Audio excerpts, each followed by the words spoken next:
கூப்பிட்டு என்னை உட்கார வச்சு பேசி எனக்கு சில விஷயங்களை சொல்லி அனுப்பிச்சது வந்து சசி சார் தான். ஏன்னா நான் காலேஜ் ஆஃப் ஃபைனான்ஸில் படிச்சுட்டு இருந்தேன். அப்போ திடீர்னு என் காலேஜில் வந்தார். அவங்க இவரோட பிரசன்னாவை சேர்க்கறதுக்காக வந்தார். இப்போ அவர் டிஓபியாக இருக்கார் அவர். அப்போ வந்து நான் வந்து காலேஜில் கொஞ்சம் அப்படியே கொஞ்சம் திமிரா அப்படியே சுற்றிட்டு இருந்தேன். ஸோ அப்படி இருக்கிறப்போ வந்து பிரின்ஸிபல் ரூம்லேயே கூட்டு போயிட்டு சாரை உட்கார வச்சு பிரின்ஸிபல் எல்லாம் மிரட்டுறேன். எனக்கு தெரிஞ்ச சார், எங்கள் சார் இவருக்கு சீட்டு கொடுத்தே ஆகணும் அப்படின்லாம் கேட்டேன் நான். ஸோ இதை வச்சு சார்கிட்ட வந்து அசிஸ்டன்ட் வார்டு கேட்கறதுக்காக உங்களை மீட் பண்ணணும்னு கேட்டேன். அவரும் ஆஃபீஸ்க்கு வர சொன்னார். சரி நான் ஆஃபீஸ் போனேன். ரூமில் கூப்பிட்டாரு. கூப்பிட்டு அவர் முன்னாடி வந்து உட்கார வச்சு பேசினாரு. அப்புறம் ஒரு கேள்வி கேட்டாரு. எனக்கு அந்த கேள்விக்கு பதில் தெரியல. என்னன்னா கலர் தான். நான் போட்டு இந்த டிஷர்ட்டோட கலர் என்ன கலர்னு கேட்டாரு. நான் ஒரு artist college of finance. But ஆனால் அந்த கலர் டக்குன்னு வரல. ஒரு வெர்மலின் யூன்னு நினைக்கிறாங்க. அப்புறம் நான் வந்து வெளியே வந்துட்டேன். சரி அதுக்கப்புறம் வந்து இவன் யாரோ ஒரு பையன் வந்தான். சரி என்னை வெளியே அமிச்சிட்டாரு, இப்போ வெளியே வெயிட் பண்ணாரு. அப்புறம் கொஞ்ச நேரம் கழிச்சுட்டு நான் வந்து திரும்ப போனோடனே நான் சொல்லிட்டேன், இதான் அந்த கிரீன் கலர் அது ஒரு மாதிரி வெர்மலின் அப்படின்னு சொன்னோடனே வந்து ஓகே அப்படின்னு சொல்லிட்டு உங்ககிட்ட வந்து உன்னை பார்த்தோடனே முதல்ல ரவுடி மாதிரி இருந்த, காலேஜில் ரொம்ப ரவுடி மாதிரி வந்து ஏதோ ஒன்று பண்ணேன். அப்போ மேலே ஒரு அந்த மாதிரி ஒரு அட்ராக்ஷன் எனக்கு இருந்தது. அதுக்கப்புறம் நான் ஒரு கேள்வி கேட்டேன். அந்த கேள்விக்கு வந்து நீ பதில் தெரியல, ஆனால் தேடி வந்து சொல்லிட்டேன்.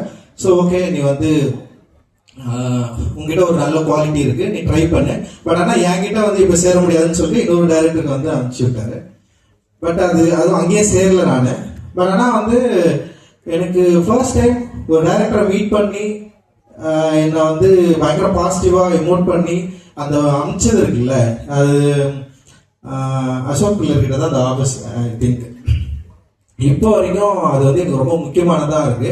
இன்னைக்கு வரைக்கும் என்னை அசிஸ்டன்ட் டைரக்டர் யாராவது என்னை பார்க்க வராங்க, இல்லை என்கிட்ட வந்து ஜாயின் பண்ண வராங்க, இல்லை நான் அசிஸ்டன்ட் டைரக்டர் வேலை செய்யறப்ப யாராவது ட்ரை பண்ணி வராங்கன்னா அவங்க கிட்ட எப்படி நான் அவங்க இதை பேசி அவங்கள ரிசீவ் பண்றது அப்படின்றது வந்து நான் இங்கிருந்து தான் ஸ்டார்ட் பண்ணேன். Thank you sir, thank you so much.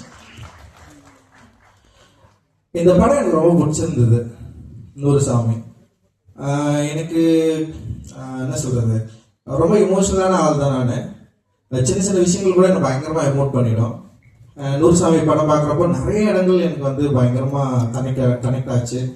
அந்த சுவாஸ்திகா வந்து பயங்கரமா நடிச்சிருந்தாங்க. எவ்ரி ஃப்ரேம் வந்து அந்த படத்தை பயங்கரமா ஹோல்ட் பண்ணாங்க. அந்த பசங்களா நடிச்ச பசங்களா இருக்கட்டும், அப்புறம் எவ்ரி கேரக்டர் எல்லாமே நல்லா பண்ணாங்க. விஜய் ஆண்டனி சாரும் செம சூப்பராக பண்ணாரு. நிறைய விஷயம் இதில் வந்து ரொம்ப சூப்பராக இருந்தது. அண்ட் கிராஃப்ட் வைஸ் எல்லாருமே செம சூப்பராக ஒர்க் பண்ணியிருந்தாங்க. இப்போ சசி சார் வந்து இப்போ பூ சசி சார் அப்படின்னு சொல்றப்ப இப்போ நூறுசாமி சசி சார்னு சொல்றதுக்கான வாய்ப்பு இருக்கு அப்படின்னு நான் நினைக்கிறேன் நான். ஏன்னா சொல்லாமலே அங்க வந்து ஒரு பெரிய ஜெயம், அப்புறம் கொலைகாரன், அப்புறம் வந்து பிச்சைக்காரன், அப்புறம் வந்து நூறுசாமிகள் சொல்றதுக்கான வாய்ப்பு இருக்கு அப்படின்னு நான் நினைக்கிறேன். ஸோ எனக்கு ரொம்ப பிடிச்சிருந்தது. நிறைய விஷயங்கள் ரொம்ப முக்கியமா இருந்தது. ஆனா இந்த படத்துல பேசப்பட்ட இந்த கருத்து இருக்குல்ல, இன்னைக்கும் அதுக்கான வேல்யூஸ் இருக்கு. இன்னைக்கும் அதை பத்தி டிஸ்கஸ் பண்ண வேண்டியது இருக்கு.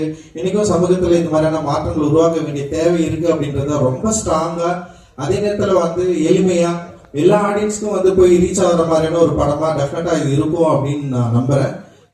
பயங்கரமா ஒர்க் ஆகும்னு எனக்கு தோணுது. இதுல எனக்கு ரொம்ப பிடிச்சதுனால அந்த ஃபேன் வந்து எனக்கு ரொம்ப பிடிச்சிருந்தது. ஃபேனோட கேரக்டர் என் லைஃப்ல வந்து ஃபேன் வந்து ரொம்ப முக்கியமானதா நான் பார்க்குறேன். நான் ஒரு 6th 7th படிக்கிறப்போ என் அப்பா வந்து ஃபர்ஸ்ட் டைம் ஒரு ஃபேன் வாங்கினாரு. ஃபேன் எப்படின்னா ஒரு செகண்ட் ஹேண்ட் ஃபேன் தான் அது. அது வந்து வீட்டில் சீலிங் ஃபேனு, ஓட்டு வீடு, சீலிங் ஃபேன் மேலே மாட்டியாச்சு. அது வந்து ஒரு சவுண்டு, அந்த பேரிங் சவுண்ட் வந்து பயங்கரமா இருக்கும். ட்ரன் சுத்திட்டே இருக்கும். அது சுத்துறது வந்து என்னன்னா எனக்கு யாரோ பேசுற மாதிரியே இருக்கும். அது ஆக்சுவலி யாரோ பேசுறாங்க, ஏதோ சொல்ல வராங்க. சின்ன வயசுல எனக்கு அப்படிதான் வந்து பயங்கரமா ட்ரீமியா அந்த ஃபேன் சவுண்டை கேட்டுட்டே இருப்பேன். லைக் வந்து சீலிங் ஃபேன் வந்து இவ்வளவு சவுண்டு போடுமா போடாதெல்லாம் எனக்கு தெரியாது. பட் ஆனால் அந்த ஃபேன் வந்து லைஃப்ல வந்து பயங்கரமா கனெக்ட் ஆயிடுச்சு. அண்ட் கொஞ்ச நாள் கழிச்சு எங்க அப்பாவுக்கு ஒரு பிரச்சனை நடந்தது. ஏன்னா எங்க அப்பாவுக்கு மண்டையில் அடிபட்டுச்சு. ஒரு பிரச்சனைல வந்து மண்டையில் அடிபட்டுச்சு. ஸோ அப்பா நாங்கெல்லாம் பார்த்து தூங்கிட்டு இருக்கிறோம். அந்த ஃபேன் சுத்திட்டே இருக்கு. திடீர்னு அப்பா ஏஞ்சி அந்த ஃபேன்ல யாரோ என்னை கூப்பிடுறாங்க அப்படின்னு சொன்னாரு. அந்த ஃபேன்ல யாரோ என்ன கூப்பிடுறாங்க, அந்த ஃபேன் என்கிட்ட பேசுது, அந்த ஃபேன்ல ஒரு வாய்ஸ் எனக்கு கேட்குது அப்படின்னு சொன்னாரு. இல்லப்பா அப்படிலாம் ஒன்றும் இல்லைப்பான்னு சொல்லிட்டு அவர் கூட பார்த்துட்டு திடீர்னு அப்பா காணும். அவர் போயிட்டா யாரோ ஒரு 4-5 பேர் வந்து கத்தி எடுத்துட்டு வராங்க, என்னை கொல்றதுக்கு வராங்க, இந்த ஃபேன் எனக்கு சொல்லுது அது வந்து அப்படின்னு சொல்லிட்டு போயிட்டு தெருவில் நின்ட்டாரு. அப்போ வந்து நான் போயிட்டு அப்பாவை கன்வின்ஸ் பண்ணி கூட்டு வந்து வச்சிருக்கல. அப்புறம் வந்து நான் அந்த அந்த டைம்ல சைக்காலஜிக்கலா அந்த ஃபேனுக்கும் எனக்குமான கனெக்ஷனா இருக்கட்டும், இல்ல அப்பாவுக்கும் அவருக்குமான கனெக்ஷன் இருக்குல்ல, அது வந்து எனக்கு என்னன்னா இந்த படம் பார்த்தோன்னே அந்த ஃபேனோட ஃபர்ஸ்ட் ஷாட்டே இருக்கும். அது சுத்துறப்போ லைக் அந்த கரண்ட் ஆஃப் ஆகிட்டு திருப்பி வரப்போ அந்த பவர் ஆன் ஆகிறப்போ திரும்ப சுத்துறது. ஸோ அதுக்கப்புறம் வந்து கடைசியில வந்து அவங்க அண்ணன் வந்து அந்த அந்த அம்மா வந்து கொலை பண்றப்போ வந்து அந்த ஃபேனுக்கான ஷாக்கு. ஸோ ஓவரால் வந்து என்னன்னா ஒரு ரொம்ப சைக்காலஜிக்கலா ஒரு ஒரு ஒரு ஒரு ஆப்ஜெக்ட் இருக்குல்ல, அந்த ஆப்ஜெக்டை பயன்படுத்தின விதம் அது என்னோட ரியல் லைஃப்ல எனக்கு கனெக்ட் ஆச்சு. நான் வந்து தண்ணி கோழின்னு ஒரு நாவல், ஒரு குறுநாவல் தான் எழுதியிருந்தேன். அது நிறைய சின்ன சின்ன ஒரு சீரியஸ் லிட்ரேச்சர் இதழ்களை வந்து வெளியே வந்திருந்தேன். அதில் வந்து அதை மென்ஷன் பண்ணிப்பேன். லைக் அந்த ஃபேன் சுத்துறது, ஃபேனுக்கும் எனக்குமான அந்த கனெக்ஷன் சைக்காலஜிக்கலா என்ன எப்படி அந்த ஃபேன் கனெக்ட் ஆச்சு அப்படின்றது. ஸோ எனக்கு இந்த படத்துல அந்த ஃபேன் வந்து எனக்கு அவ்வளவு கனெக்டா இருந்தது. அண்ட் அது எனக்கு பார்க்குறப்போ வந்து நம்ம பேச வேண்டியது, நம்ம எழுத வேண்டிய ஏதோ ஒரு இடத்துல வந்து சென்சாரும் அதை வந்து பார்த்துருக்காரு, அது கனெக்ட் ஆயிருக்கு அப்படின்ற மாதிரி எனக்கு தோணுச்சு.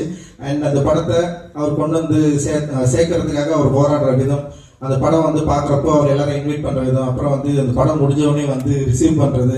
ஸோ இதெல்லாம் பார்க்குறப்போ இத்தனை ஆண்டுகள் கழித்துமே தன்னுடைய திரைப்படம் ஆடியன்ஸை போய் ரீச் ஆகுது, அது எந்த அளவுக்கு இருக்கணும்னு சொல்லிட்டு அவருடைய மனக்கடல், இது எல்லாமே வந்து எனக்கு ஒரு பெரிய இன்ஸ்பைரிங்கா இருக்கு. அண்ட் தேங்க்யூ சார், ரொம்ப ரொம்ப சந்தோஷம்.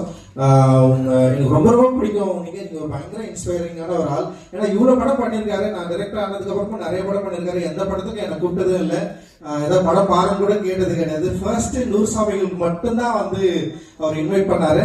அதுக்கு ஒரு அர்த்தமும் சொன்னார், இந்த படம் உனக்கு பிடிக்கும் நீ வா அப்படின்னு சொன்னாரு. And thank you sir, love you and thank you so much sir. Thank you. இந்த படத்தில் நினைச்ச எல்லாருக்குமே என்னுடைய நன்றிகள். ரொம்ப சூப்பரான படம், ரொம்ப முக்கியமான படம், நிச்சயமா மக்களுக்கு பிடிக்கும் அப்படின்னு நான் நம்புறேன். வாழ்த்துக்கள், நன்றி. நிஜமா சொல்லி ஆகணும். நீங்க ரொம்ப சில படங்கள் மட்டும்தான் ரெவ்யூ கொடுத்திருக்கீங்க. அதுல 100 சாமி